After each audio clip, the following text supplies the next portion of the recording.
In 1996, our next speaker faced an 18-year-old Kobe Bryant on the court for the first time. Midway through the game, while playing, Kobe asked him for tips on his jump shot. Kobe scored 33 points that game against his boyhood idol. Michael scored 36 and won the game too. Please welcome Michael Jordan.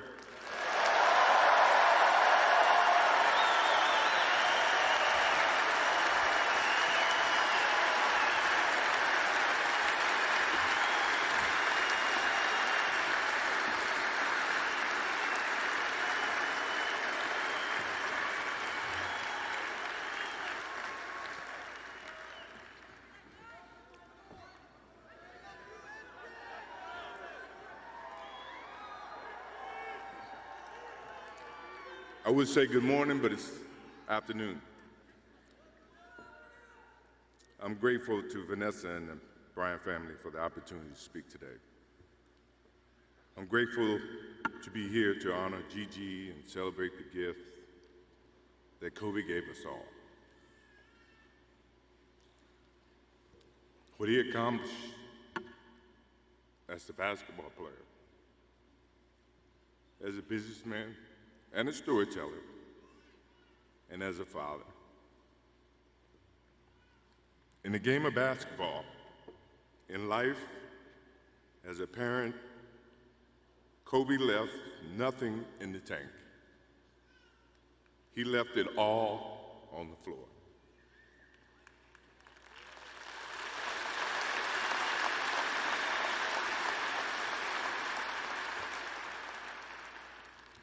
Maybe it surprised people that Kobe and I were very close friends, but we were very close friends. Kobe was my dear friend. He was like a little brother. Everyone always wanted to talk about the comparisons between he and I just wanted to talk about Kobe.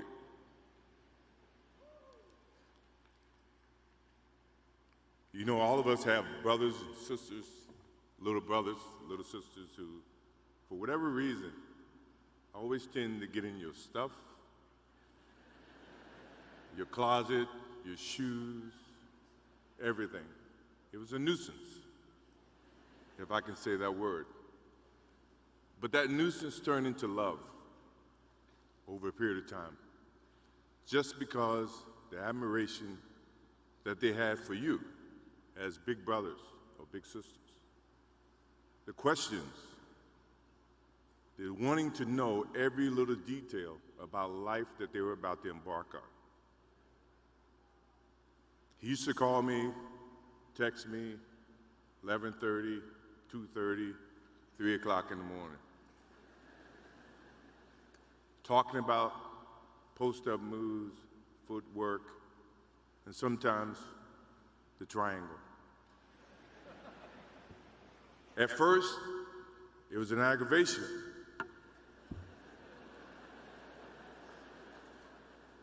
But then it turned into a certain passion. This kid had passion like you would never know. And it's an amazing thing about passion. If you love something, if you have a strong passion for something, you would go to the extreme to try to understand or try to get it. Either ice cream, Cokes, hamburgers, whatever you have a love for. If you have to walk, you would go get it. If you have to beg someone, you would go get it. What Kobe Bryant was to me was the inspiration that someone truly cared about the way I played the game or the way that he wanted to play the game. He wanted to be the best basketball player that he could be. And as I got to know him, I wanted to be the best big brother that I could be.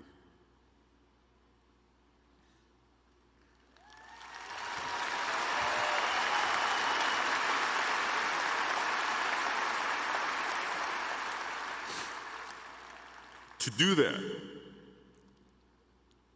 you had to put up with the aggravation, the late night calls, or the dumb questions. I took great pride as I got to know Kobe Bryant that he was just trying to be a better person, a better basketball player. We talked about business. We talked about family.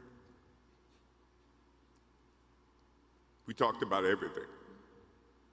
And he was just trying to be a better person.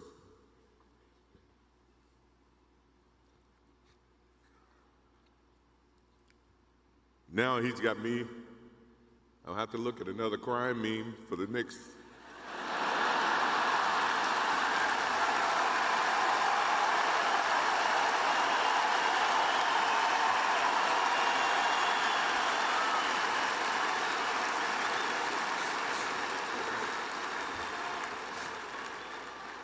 I told my wife I wasn't going to do this because I didn't want to see that for the next 3 or 4 years. That is what Kobe Bryant does to me.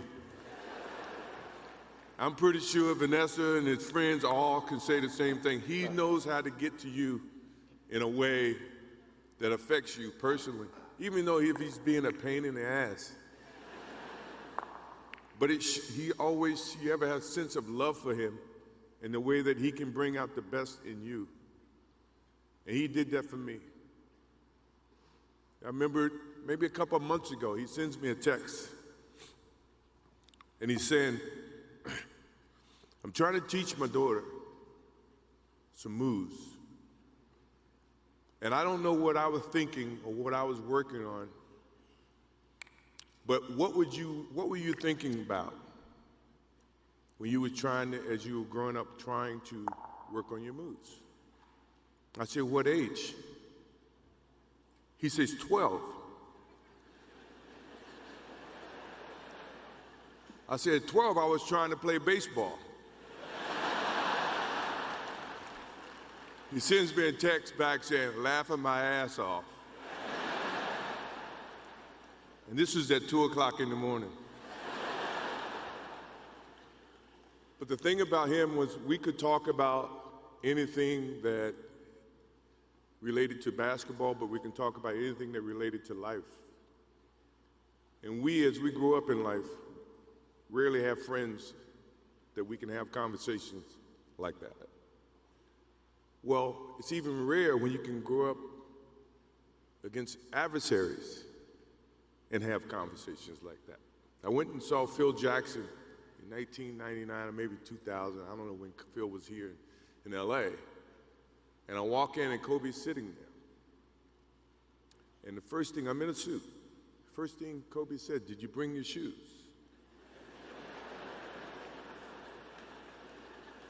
No, I wasn't thinking about playing. But his attitude to compete and play against someone he felt like he could enhance and improve his game with. To me, that's what I loved about the kid. Absolutely loved about the kid. No matter where he saw me, it was a challenge. And I admired him because his passion, you rarely see someone who's looking and trying to improve each and every day, not just in sports, but as a parent, as a husband. I am inspired by what he's done and what he shared with Vanessa and what he's shared with his kids. I have a daughter who's 30 who I became a grandparent. And I have 2 twins. I have twins at 6.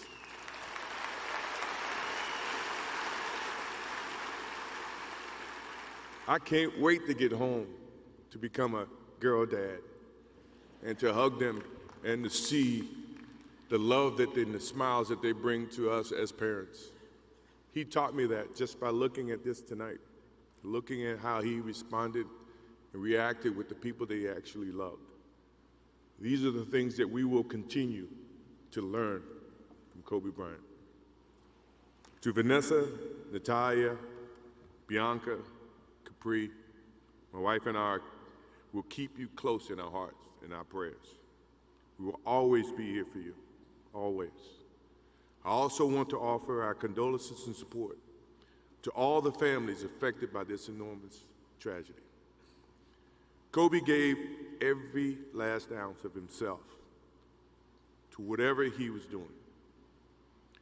After basketball, he showed a creative side to himself that I didn't think any of us knew he had. In retirement, he seemed so happy. He found new passions, and he continued to give back as a coach in his community. More importantly, he was an amazing dad, amazing husband, who dedicated himself to his family and who loved his daughters with all his heart. Kobe never left anything on the court. And I think that's what he would want for us to do. No one knows how much time we have. That's why we must live in the moment. We must enjoy the moment. We must reach and see and spend as much time as we can with our families and friends and the people that we absolutely love. To live in the moment means to enjoy each and every one that we come in contact with. When Kobe Bryant died, a piece of me died. And as I look in this arena and across the globe, a piece of you died, or else you wouldn't be here. Those are the memories that we have to live with and we learn from. I promise you, from this day forward, I will live with the memories of knowing that I had a little brother that I tried to help in every way I could. Please, rest in peace, little brother.